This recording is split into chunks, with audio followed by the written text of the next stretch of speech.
the last class you have learned about the monohybrid cross which was performed by Mendel on pea plant, that is Pisum sativum, and we have studied about genotypic and phenotypic ratio.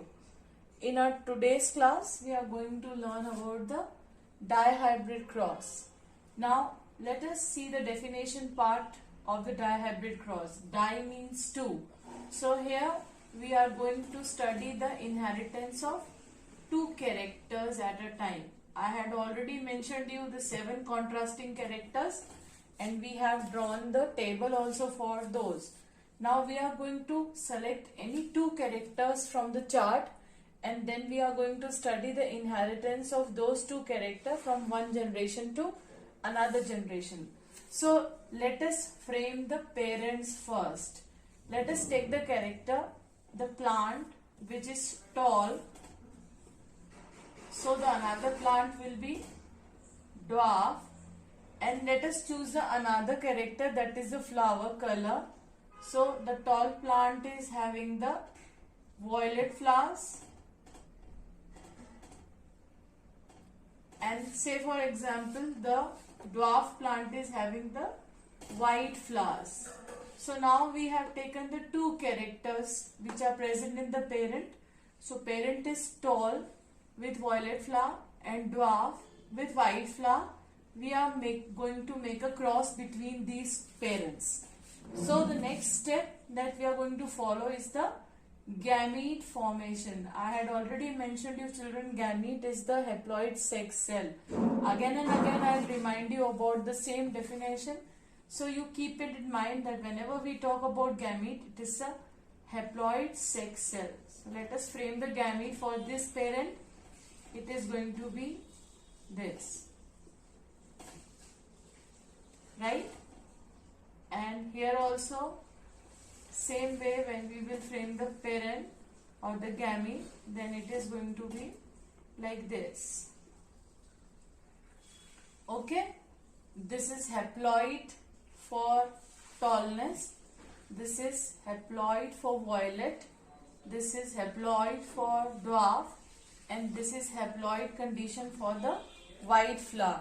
Now we will frame the F1 generation by using the Punnett square. So here again we are going to have the Punnett square which is having the 4 columns in it, and then you put the gamete on either side.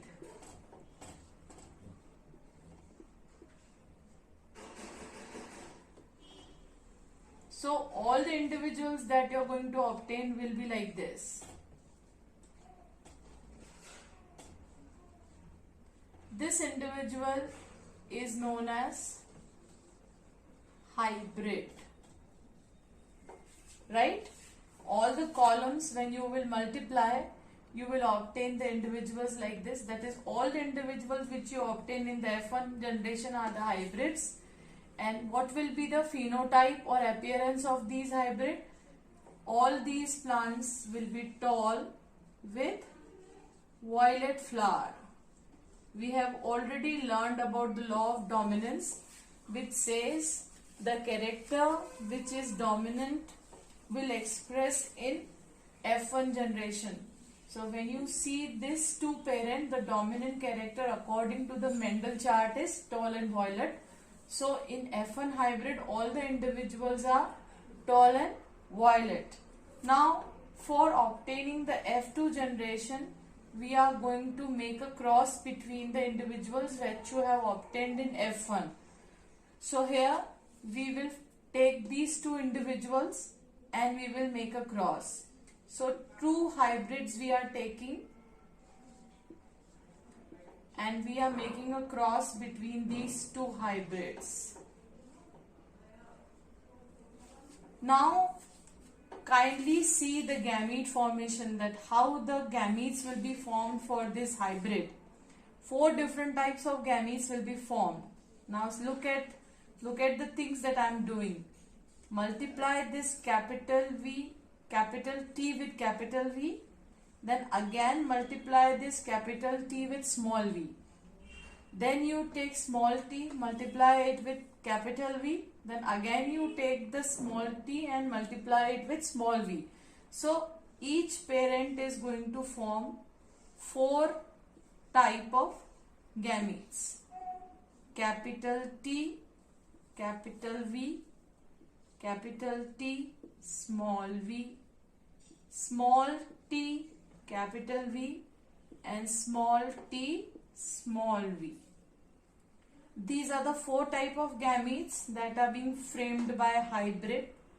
Same way, this parent will also form the 4 same type of gamete, that is capital T, capital V, capital T, small v, small t, capital V, and small t, small v. Now the number of block in the punnet depends upon number of gametes which are formed. Here you will see there are 4 gametes, 1, 2, 3, 4. I have already mentioned you n square is the formula that will define the number of square in the punnet. So here the 2 gametes were there, so we made the square of 2, which is 4. So punnet is having the 4 squares. Now here the number of gamete is 1, 2, 3, 4. So we will do the square of 4, and so how many columns we will get? That is 16. So in the next F2 generation, we will make a punnet square which is going to have the 16 columns in it.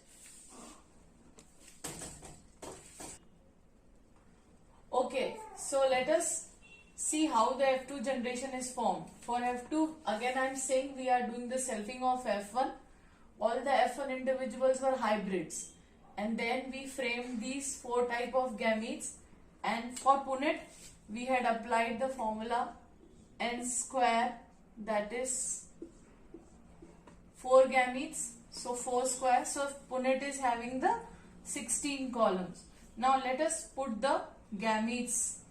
Capital T, capital V, capital T, small v, small t, capital V, small t, small v.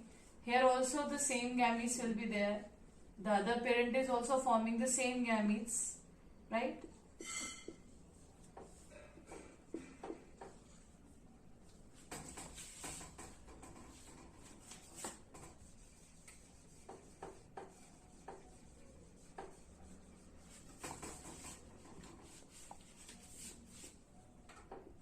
Small t, small v. Then you have to multiply this term with this 4, then this term with this 4, then this term with this 4, and the last term with this 4. Okay, so let us multiply. Capital T, capital T, capital V, capital V. So what will be the appearance? Tall and violet. Now again the next. Capital T, capital T, capital V, small v. Again, tall, violet.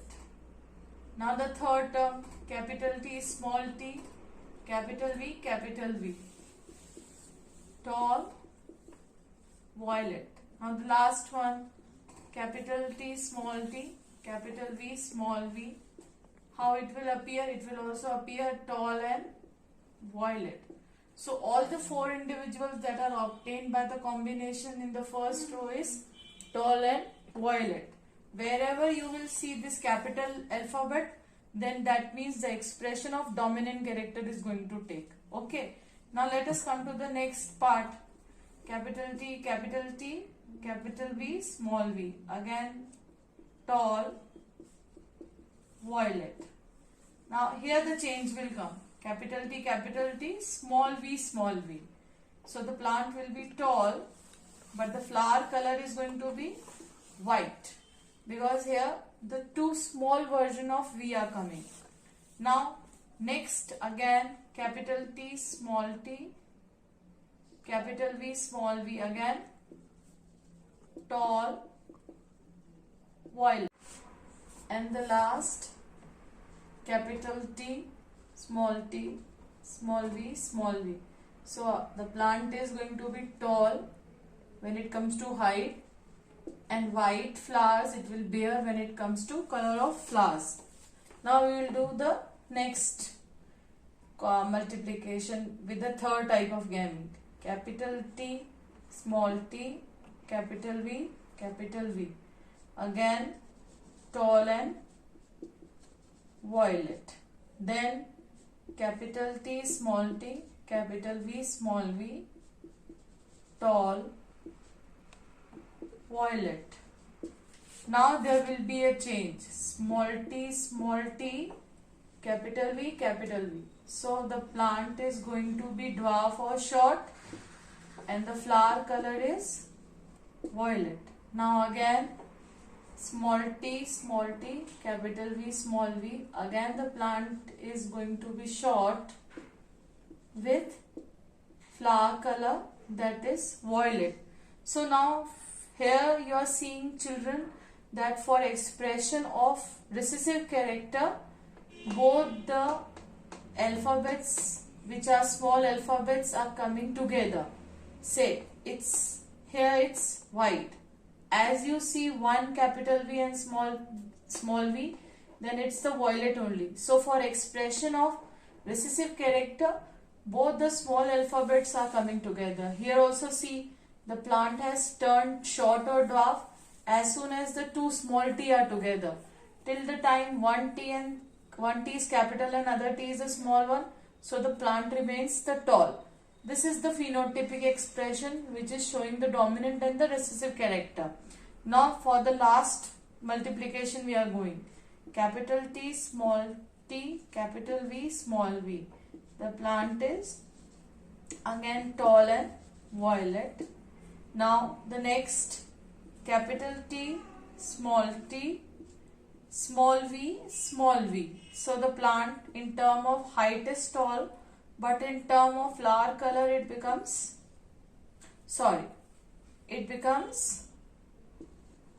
white. See, both the small v are together. Now the next, small t, capital V, small v. So what is the term? Again the plant is short in term of height, and for the flower color it's the violet.